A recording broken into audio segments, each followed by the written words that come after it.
Hey guys, happy Tuesday. Hope everybody is doing well.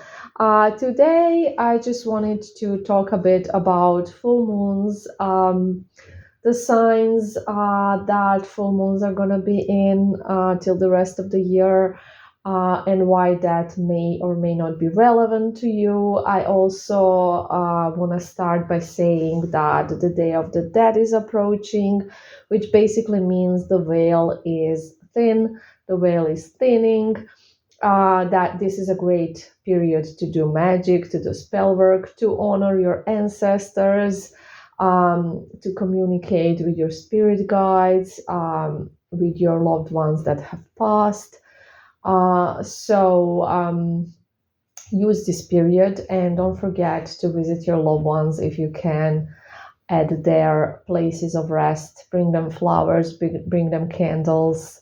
Um, yeah, okay. So let's go into the full moons.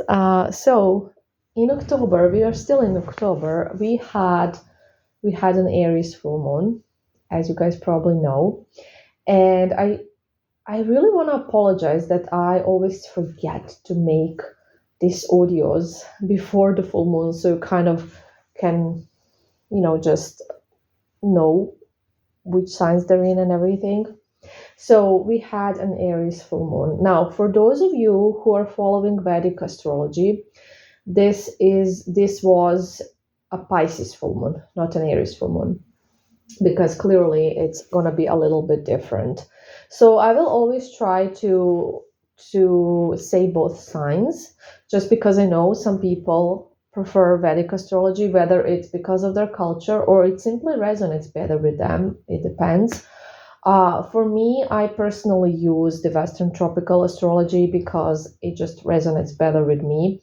But I also love the Vedic. I also follow the Vedic as well, and I think they are both great.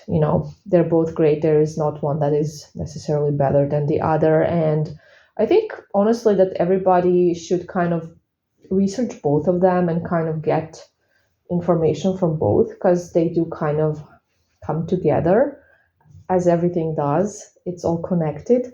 So it can just give you a bigger, sorry, perspective on things if you just follow both of them. So the full moon that we are going to have in November, here where I live, and the day that I will be doing the skull spells is going to be November 5th. So in November, we're going to have a Taurus full moon. So for those of you who are following Vedic astrology, this is going to be an Aries full moon.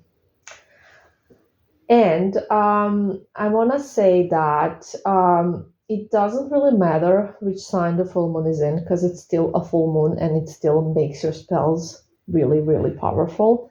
But it does give a little bit extra if your sun, moon, rising, or Venus is in the sign that the full moon is in. And also if yours or your person's, or both. So also another thing that is important is just the sign itself. Because for example, Taurus, as you know, Taurus is connected with Venus, which is the planet of love, among other things, but also money. It rules a lot of other things, not just love. Well, not a lot, some other things. So this full moon is gonna be really great for love matters, also like glamours and money issues as well. So as you probably know, full moon is not exactly just one day. It's the day when the moon is the fullest, but a few days before and a few days after have a lot of full moon energy as well. So I do recommend for this specific full moon, if you want to do a glamour in this period, to do it around this full moon, because it's just gonna give it some extra power. I'll actually be doing one for myself as well. I haven't done a glamour for me in a while, and I do really, really need one. So I'm looking forward to that. Okay, then the next full moon in December the December full moon. It's gonna be here where I am on December 4th, and it's gonna be in Gemini if you are following Western astrology. If you're following Vedic astrology, it's gonna be in Taurus. So for those of you who are into Vedic astrology, your glamours can be done then as well, and also Western ones too, if you kind of follow both of these. But just to clarify, both perspectives. And yes, that is what I wanted to share with you today. I hope everybody is, excited. I don't know if you guys celebrate Halloween. I love it because obviously I am what some would call a witch. Here in my country, we don't call it Halloween. We actually call it the Night of the Witches. So, so yeah, that's the formal name we have here. Um, so it's very dear to my heart. And anyways, if you like it, some people love Halloween, some don't. It really depends also on like religion, culture, a bunch of stuff, personal preference, programming in one word. But if you like it, I hope you're gonna have some cool costumes. If you don't celebrate it, I hope you're gonna, the next day, the Day of the Dead, at least here. Well, actually, the next day is the All Saints Day, and then November 2nd is officially the Day of the Dead. We kind of mix it up here. Um, but, anyways, I hope that everybody will be honoring their ancestors, if nothing else, because that is the most important thing here.